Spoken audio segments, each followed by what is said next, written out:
김재희 자매님의 따뜻한 추모와 위로의 연주 고맙습니다. 거기서 우리 영혼이 주님의 은혜로 해처럼 밝게 살면서 주 찬양하리라. 어메이징 그레이스의 노랫말이 오늘 우리의 마음을 오롯이 담아내 주는 것 같습니다. 고맙습니다. 저희 세길교회는 매년 11월 첫째 주일에 그전 한 해 동안 돌아가신 세길의 자매 형제님들을 기억하는 공동체 추모 예배를 드립니다. 올해는 고 손병원 형제님과 고 이명섭 형제님을 함께 추모합니다. 한두 달 전부터 이 예배를 준비하면서 코로나19 상황이 어떻게 될지 몰라 걱정했는데 오늘부터 위드 코로나 일상 회복 계획에 따라 본격적 대면 예배를 재개할 수 있게 되어 참 다행이고 고맙습니다.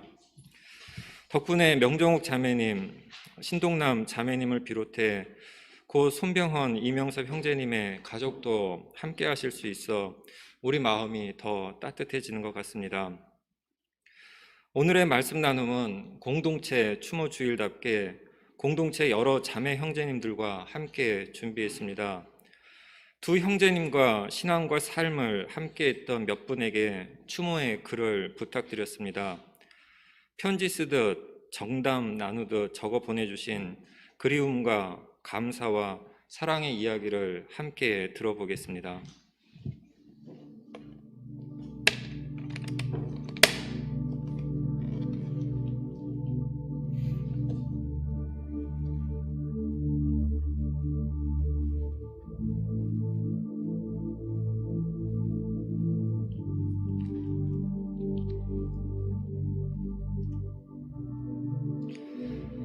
손병헌 형제님을 그리워하며 민정의 자매님이 쓰신 글입니다. 손병헌 형제님, 무척 그립습니다. 언제나 친오빠처럼 반갑게 대해주시고 사구역 어른으로서 구역 식구들을 두루두루 살펴주시고 어디서도 들어보지 못했던 귀한 말씀을 해주셨습니다. 스스로 마취에서 깨어나셔서 전화로 구역 자매 형제들에게 만난 거 사주시겠다고 하신 말씀이 저희에게는 유언이 되었습니다. 손병헌 형제님, 천국에서도 천사들과 즐겁게 지내시기를 바랍니다. 그곳에서 다시 반갑게 만나요. 다음은 황양수 형제님의 글입니다. 정성껏 쓰신 긴 글을 보내주셨는데 그중 일부만 읽어드리겠습니다. 손병헌 형제님을 처음 뵌 것은 2년 전 새로 등록한 우리 부부를 환영하는 모임에서였습니다. 인사를 나누던 중 유달리 쇠약하고 나이 드신 어른이 계셨는데 당시 파킨슨 병을 앓고 계시던 형제님이셨습니다. 식탁에서 서로 마음을 나누는 시간에 형제님이 말씀하셨습니다. 이 탁자에 놓인 물컵을 보세요. 이 컵에 물이 담겨있기 때문에 물컵이라고 하는 겁니까? 아니면 모두가 물컵이라고 해서 물컵이라고 하는 걸까요? 만약 모두가 물컵이라고 약속했다면 그 약속은 언제, 어디서부터, 누구에 의해 시작되었던 겁니까? 집에 돌아가셔서 시간 되실 때 생각에 빠져보시기 바랍니다. 그날 해주신 그 말씀이 아직도 귓가에 생생합니다. 평소 당연시했던 것에 대한 색다른 사유를 해보라는 의미였던 것 같았습니다. 그 후로 투병 중인 형제님으로부터 들을 수 있는 말은 많지 않았습니다. 저는 너무 늦게 이 교회에 왔고 하늘은 형제님을 데려가려고 준비하고 있었습니다. 그래서 허전하고 쓸쓸합니다. 좋은 친구, 똑똑한 선배, 훌륭한 선생님, 따뜻한 교우로 더 인연을 맺지 못한 것이 아쉽고 하늘이 야속합니다. 그러자 하늘에서 호통을 치는 소리가 들리는 것 같습니다. 당신은 이미 좋은 친구, 선후배, 선생님, 이웃을 다 갖고 있는데 또 무엇을 바라는가? 있는 사람들 사랑에 만족하고 이만 그를 놓아주어라. 굿바이 손병원 형제님. 오래도록 잊지 않을게요. 당신이 던져주신 물음의 답을 찾을 때까지. 노은기 목사님의 글입니다. 형님, 그립습니다. 형님 목소리가 아직도 귓전에 쟁쟁한데 어느덧 1년이 되었네요.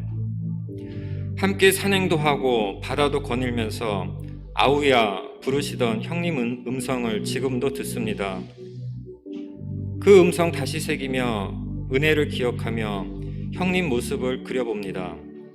형님 잘 계시죠? 천지 지으신 하나님, 저희 형님 잘 부탁합니다.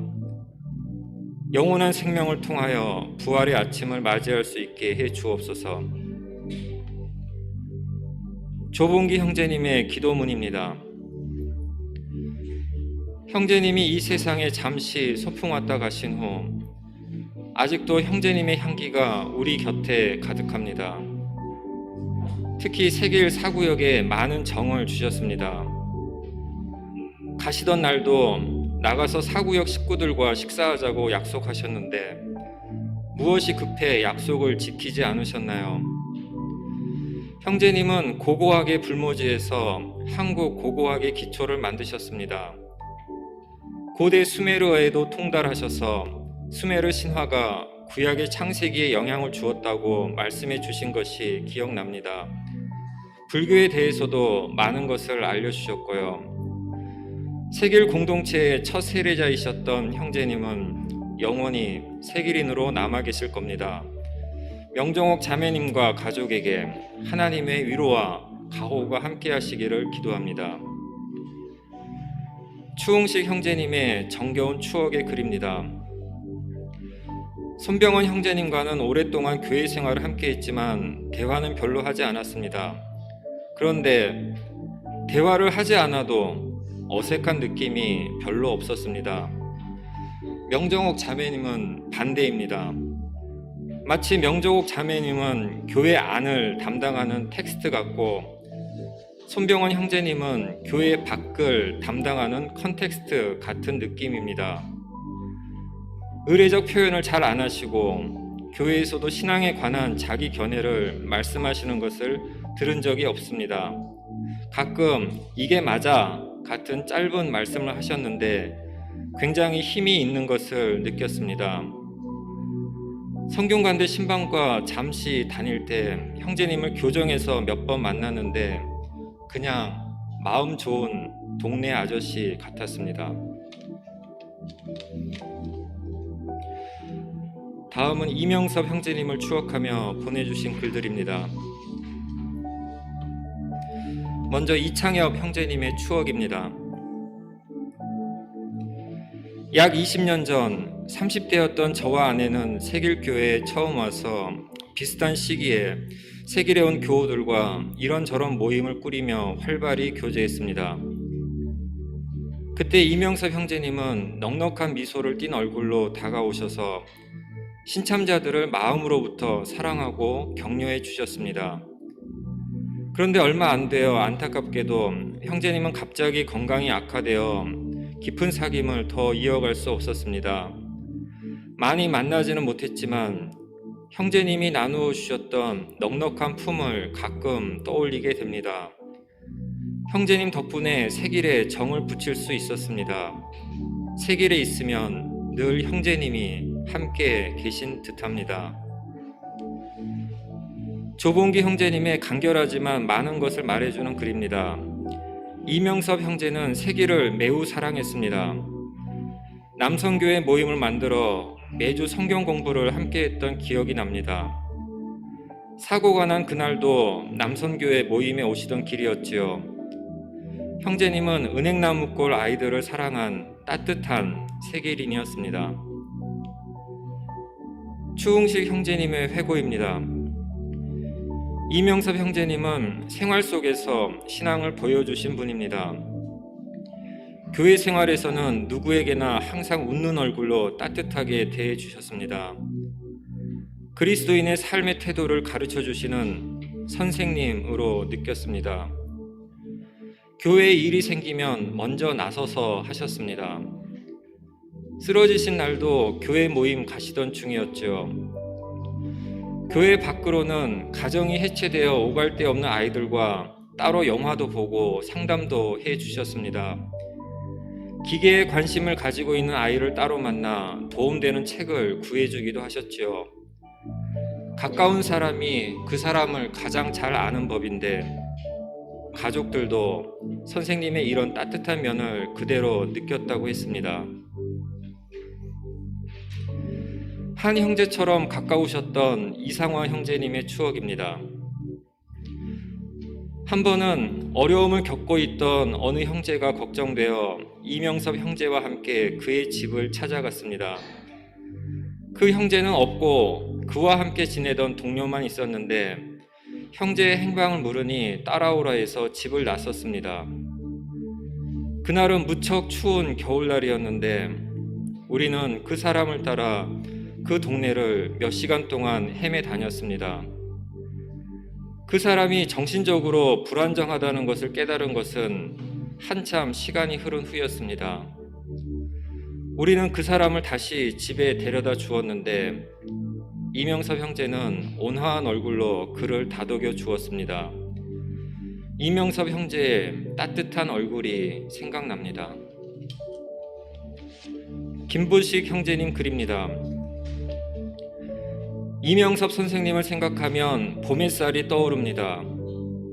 어느 하나 그늘진 곳 없이 따뜻한 햇살로 온 땅을 녹이는 봄 햇살처럼 세길의 밝은 부분, 그늘진 부분 할 것 없이 모두에게 상냥한 관심과 필요한 도움을 주기 위해 귀 기울이시던 모습이 세길 공동체를 얼마나 따뜻하게 했는지 매해 새 봄이 다시 올 때마다 문득 생각나곤 합니다. 매주 문화원 사무실에 모여 환담하며 각자 달리 타오르던 세길 공동체의 미래에 대한 마음의 뜨거운 불씨들을 하나로 모아서 공동체 변혁을 위한 불로 녹여내던 선생님의 뜨겁고 넓은 도량을 오래오래 잊지 못하겠습니다. 추웅식 형제님은 두 분의 추억 끝에 추신처럼 한 말씀을 더 적으셨습니다.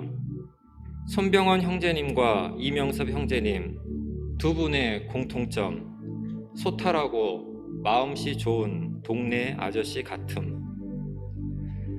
두 형제님을 알고 계시는 자매 형제님들은 모두 공감하며 고개를 끄덕이실 겁니다.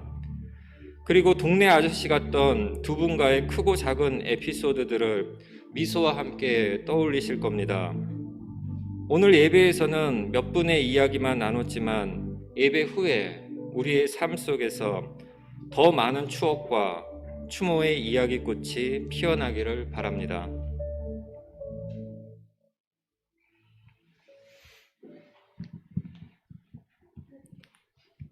여기서 말씀 증거를 마치면 딱 좋을 텐데 부탁드린 걸 모아 읽기만 하면 너무 죄송해서 요 며칠 사랑에 대한 바울의 가르침을 묵상하며 생각한 것 한 가지만 나눠볼까 합니다.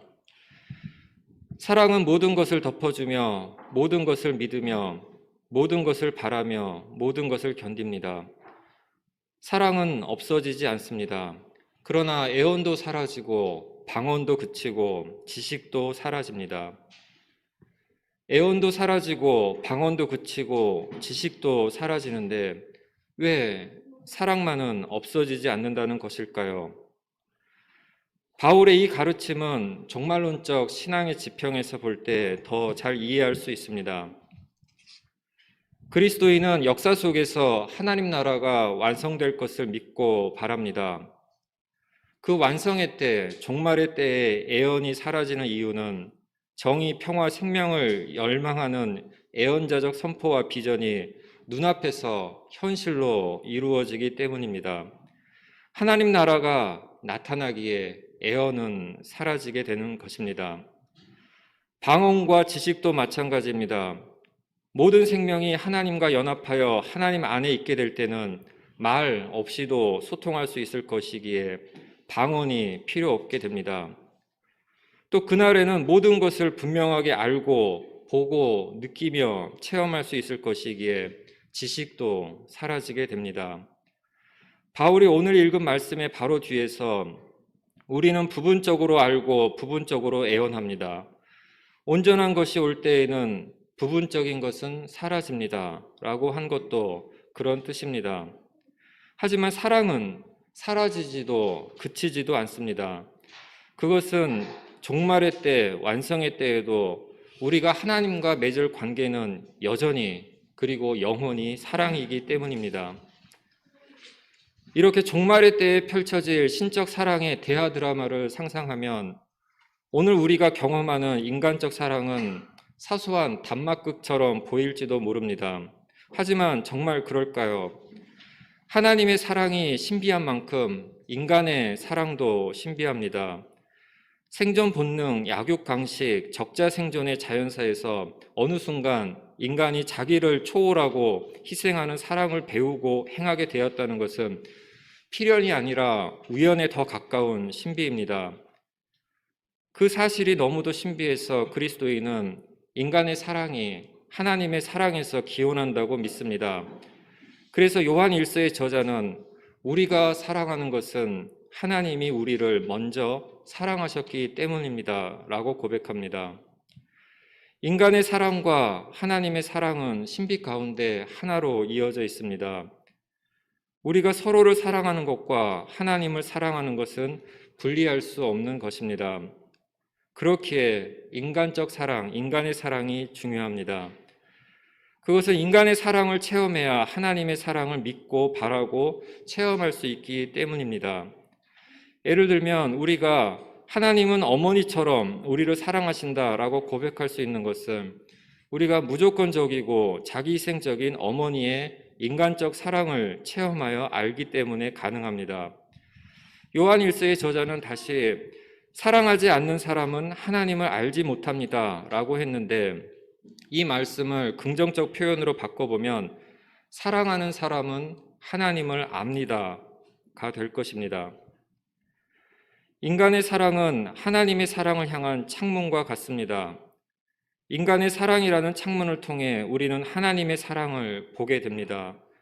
그리고 인간의 사랑을 통해 하나님의 사랑의 빛이 세상으로 들어옵니다. 인간의 사랑, 아기의 빛나는 눈을 경이롭고 사랑스럽게 바라보는 엄마의 빛나는 눈, 고열로 아파오는 아이를 끌어안고 그 열과 아픔이 자기 몸으로 옮겨오게 해달라는 아빠의 간절한 기도, 아픔도 기쁨도 슬픔도 온전히 언제나 함께하고 싶어하는 연인의 뜨거운 가슴, 고통 속에 있는 자매 형제의 곁에 앉아 말없이 손을 잡아주며 등을 토닥거려주는 따뜻한 마음, 서로의 실수와 실패와 실망까지도 용납하는 자비로운 마음, 미움의 언땅을 녹여 용서와 화해의 싹을 틔우는 따뜻한 봄 기운 같은 마음, 부드러운 미소와 밝은 웃음, 그리고 맑은 눈물. 우리가 살아가면서 경험하는 이 모든 인간적 사랑은 하나님에게서 나오고 하나님에게로 돌아가는 신적 사랑의 빗줄기입니다. 우리가 소탈하고 마음씨 좋은 동네 아저씨 같은 손병원 형제님, 이명섭 형제님과 나누었던 사랑, 세상을 먼저 떠나신 우리의 부모, 자매 형제, 친구, 이웃과 나누었던 사랑, 모든 것을 덮어주며 믿으며 바라며 견디며 나누는 그 모든 인간적 사랑은 신적 사랑을 향해 있고 신적 사랑 안에 있습니다. 사랑은 없어지지 않습니다. 하나님은 사랑이시기 때문입니다. 죽음도 사랑을 없애지 못합니다. 사랑하는 이들은 우리 곁에 없어도 그들과 나눈 사랑은 언제나 우리 안에 있습니다. 하나님의 영원한 사랑의 세계에서는 죽음은 소멸이 아니라 마치 하나의 작은 빗방울이 땅에 떨어져 지하수로, 실개천으로, 강으로 흐르다가 마침내 광대한 바다에 이르러 바다의 일부가 되는 것과 같은 연합과 일치의 사건입니다. 세상을 떠난 이들, 우리가 사랑했던, 아니 지금도 사랑하고 있는 그들은 영원한 사랑의 바다에 먼저 이르러 안식을 누리고 있고 우리도 그 바다를 향해 여행을 하고 있습니다. 그래서 우리는 그 사랑의 바다에서 하나님 안에서 다시 만날 것입니다. 그 만남에 대한 믿음과 희망이 두 형제님 가족에게 그리고 우리 모두에게 따뜻한 위로가 되기를 빕니다. 기도하겠습니다. 김보식 형제님이 이명섭 형제님을 생각하면 봄 햇살이 떠오른다고 하셨는데, 이명섭 형제님이 생전에 쓰신 이 봄에는 이라는 제목의 기도시 중 일부입니다. 봄은 생명입니다. 부활입니다. 성령의 충만한 은총입니다. 겨울 없이는 봄을 맞이할 수 없듯이 죽음 없이는 부활도 없습니다. 생명의 탄생도 없습니다. 이 봄에는 오르고 싶습니다. 골고다의 언덕을. 저기 십자가를 지고 쇠사슬 달린 족쇄를 매단 채로 오르고 싶습니다. 힘이 붙이면 구레네 사람들의 도움도 받으면서 가서 매달립시다. 못에도 박히고 창에도 찔리면서 완전히 죽읍시다. 생명의 봄, 찬란한 부활을 기다리면서. 이 봄에는 가고 싶습니다. 겟세마네 동산으로. 이 잔을 피할 수 있으면 피하게 해달라고. 그러나 아버지의 뜻이라면 뜻대로 하시라고 기도드립시다. 천상의 그리스도를 신앙하지 말고 인간 예수의 신앙을 본받게 해달라고, 진정한 예수 따르미가 되게 해달라고 기도합시다. 이 봄에는 돌아가고 싶습니다. 에덴의 동산으로. 선과 악이 따로 없는, 테러도 전쟁도 없는 그곳, 사자와 소가 한데 어울려 풀을 뜨는 그곳으로 돌아가고 싶습니다. 문명과 문명, 남과 북, 동과 서가 따로 없이 한데 어울려 서로가 서로를 나누는 그곳으로 꼭 돌아가고 싶습니다. 이 봄에는.